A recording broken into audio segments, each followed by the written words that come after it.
नमस्कार दोस्तों धनतेरस पर झाड़ू खरीदें या नहीं। ये बात बहुत बार हमने सुनी होगी कि धनतेरस पर झाड़ू खरीद कर लाना बहुत ही शुभ माना जाता है। लेकिन क्या आप जानते हैं कि किस प्रकार की झाड़ू खरीदनी चाहिए, कब खरीदनी चाहिए और कैसे खरीदनी चाहिए? तो आइए जानते हैं इस वीडियो में संपूर्ण जानकारी धनतेरस को लेकर और धनतेरस पर झाड़ू खरीदने को लेकर। नमस्कार दोस्तों, मैं ललित शर्मा आपका अपने YouTube channel astro and vastu solution में बहुत बहुत स्वागत करता हूँ।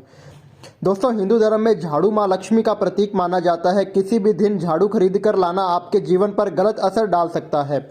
झाड़ू एक ऐसा घरेलू सामान है जिससे घर की साफ सफाई की जाती है। यह घास, फाइबर, प्लास्टिक या सींख की होती है और इसका इस्तेमाल हर घर में किया जाता है। इस्तेमाल करते हुए झाड़ू खराब भी होती है और इसे बदलकर मार्केट से नई झाड़ू भी लाई जाती है। पर क्या आप जानते हैं कि वास्तुशास्त्र के अनुसार झाड़ू खरीदने के भी कई नियम होते हैं। यूं ही किसी भी दिन झाड़ू को खरीद कर लाना आपके जीवन पर बुरा असर डाल सकता है। हिंदू धर्म में झाड़ू माँ लक्ष्मी का प्रतीक मानी जाती है, इसलिए पुरानी या खराब झाड़ू को गुरुवार या शुक्रवार के दिन तो घर से बिल्कुल भी ना निकालें। गुरुवार श्री नारायण का और शुक्रवार माँ लक्ष्मी का वार होता है। इस दिन घर से झाड़ू निकालने से भगवान रुष्ट हो जाते हैं और उस घर से चले जाते हैं। इस पर पैर पड़ जाना या इसे लांघना भी बहुत अशुभ माना जाता है। झाड़ू खरीदने के लिए मंगलवार और शनिवार का दिन सबसे उत्तम माना जाता है। ऐसा करने से घर की आर्थिक स्थिति में सुधार आता है, घर में संपन्नता आती है। शास्त्रों में भी यह कहा गया है कि वार के साथ ही पक्ष का ध्यान भी रखना बहुत जरूरी है। झाड़ू कृष्ण पक्ष में खरीदी जाए तो बहुत अच्छी मानी जाती है।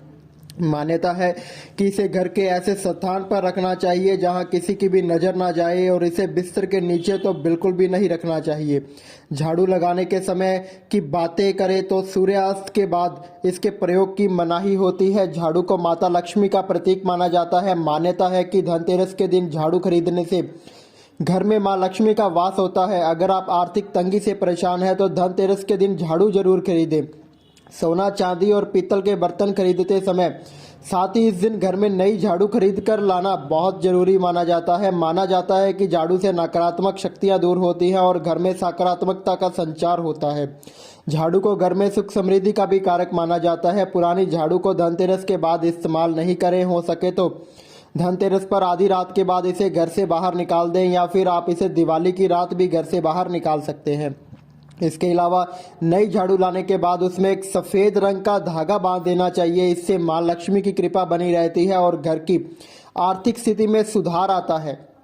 इन बातों में रखें ध्यान। धनतेरस के दिन जब भी झाड़ू खरीद कर लाएं तो उसे फर्श पर लिटा कर रखें। झाड़ू को खड़ा रखना अपशकुन माना जाता है। झाड़ू को हमेशा घर के कोने में छिपा कर रखना चाहिए। झाड़ू पर पैर नहीं रखना चाहिए। माना जाता है कि ऐसा करने से लक्ष्मी माँ रुष्ट हो जाती है। माना जाता है कि झाड़ू का आदर करने पर महालक्ष्मी प्रसन्न हो जाती है। दिवाली के दिन मंदिर में झाड़ू दान करने की भी परंपरा है। कहा जाता है कि इस दिन झाड़ू दान करने से घर में लक्ष्मी आती है। हालांकि दिवाली के दिन की झाड़ू धनतेरस पर ही खरीद लेनी चाहिए।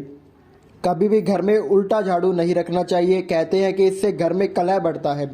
झाड़ू को कभी भी घर से बाहर या फिर छत पर नहीं रखना चाहिए। कहा जाता है कि ऐसा करने से घर में चोरी होने का भय भी उत्पन्न होता है। इसके अलावा दिवाली पर माता लक्ष्मी की कृपा पाने के लिए आप दिवाली पूजा में मां धनलक्ष्मी पोटली को जरूर शामिल करें। मां धनलक्ष्मी पोटली के बारे में विस्तृत जानकारी यदि आप पाना चाहते हैं तो आप हमें हमारे नंबरों पर संपर्क कर सकते हैं और इसे ऑर्डर करवाने के लिए भी आप हमें हमारे नंबरों पर संपर्क कर सकते हैं। आपको हमारे नंबर डिस्क्रिप्शन बॉक्स में मिल जाएंगे।